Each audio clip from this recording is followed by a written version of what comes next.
Google n'aime plus les beaux sites. Et ouais, si tu t'intéresses un peu au SEO et que tu regardes des requêtes comme greffe de cheveux, comme éducation canine ou encore apprendre à coder ou même, je sais pas moi, améliorer sa mémoire, c'est autant de requêtes où avant il y avait des acteurs majeurs qui avaient un service à vendre et qui étaient premiers sur ce service, qui se font dézinguer et qui se font doubler par des blogs.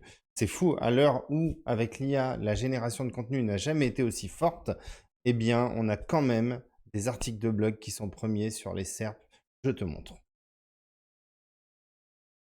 Allons-y par exemple avec un mot-clé comme greffe de cheveux, qui est un énorme mot-clé d'un point de vue commercial, c'est vraiment énorme. Et ben, on se retrouve avec des sites comme ceux-ci, qui sont pas spécialement beaux, avec des contenus pas spécialement mis en avant, et pourtant ça fonctionne, ça se présente bien, et ça arrive premier sur une requête comme greffe de cheveux, c'est complètement dingue. Et surtout, il y a un point clé qui est hyper essentiel. Regardez l'URL et le nom de l'article, on est vraiment sur du blogging, greffe capillaire, comment ça marche. On n'est pas du tout sur le service de ce monsieur, c'est-à-dire sa propre page greffe de cheveux, où il vend son service de greffe de cheveux, qui est assez improbable. Donc en gros, on est clairement sur une intention où on ne veut plus de page de vente. Allez, on continue par exemple avec outils de gestion de projet.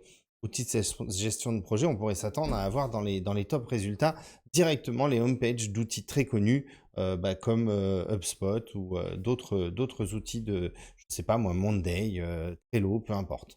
Bref, non, on se retrouve avec un comparatif des 19 meilleurs outils pour faire de la gestion de projet. Alors c'est très sympa, c'est très bien fait, mais en gros ça montre bien qu'il y a encore un énorme marché sur la qualité du contenu pour pouvoir se placer sur les moteurs de recherche. On continue avec par exemple apprendre à coder. Apprendre à coder, c'est vrai qu'on pourrait avoir, je sais pas moi, une formation, quelque chose. Eh ben non, on se retrouve avec Oxtinger, un hébergeur qui a un article, apprendre à coder gratuitement, 103 sites et applications pour commencer. On est sur un truc énorme, très très long qui a été complètement fait de manière massive.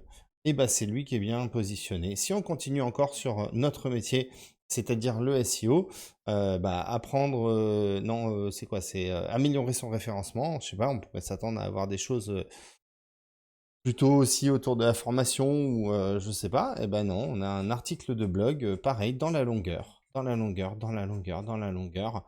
Éducation canine, ça pourrait être, je sais pas moi, une marque de lieu d'éducation pour les chiens, je sais pas, ça pourrait être quelque chose comme ça. Eh ben non, c'est le blog d'une entreprise d'assurance santé pour les chiens qui nous a fait un bel article. Et bah, du coup, c'est eux qui sont top sur cette requête.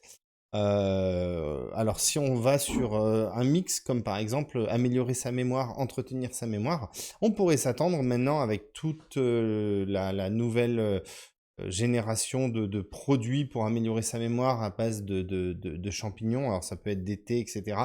Bref, il y a beaucoup de choses qui sortent. Eh ben non, c'est pas eux qui sont là d'un point de vue commercial sur une requête qui pourrait paraître commerciale. C'est toujours du blogging avec la Fondation Recherche Alzheimer, avec un article qui est pas très long. Donc voilà, c'est là où on voit des distorsions entre l'intention et le blogging. Je trouve que depuis quelques temps, le blogging est revenu en force. Je ne sais pas ce que vous en pensez, mais en tout cas, moi, ça m'inquiète et voilà, ça me fait dire que on a encore beaucoup de travail sur le blog des clients et pas spécialement à faire avec de l'IA. Donc, il y a encore un peu de boulot pour les rédacteurs. Voilà. Je vous dis à plus et à bientôt pour de nouvelles astuces SEO.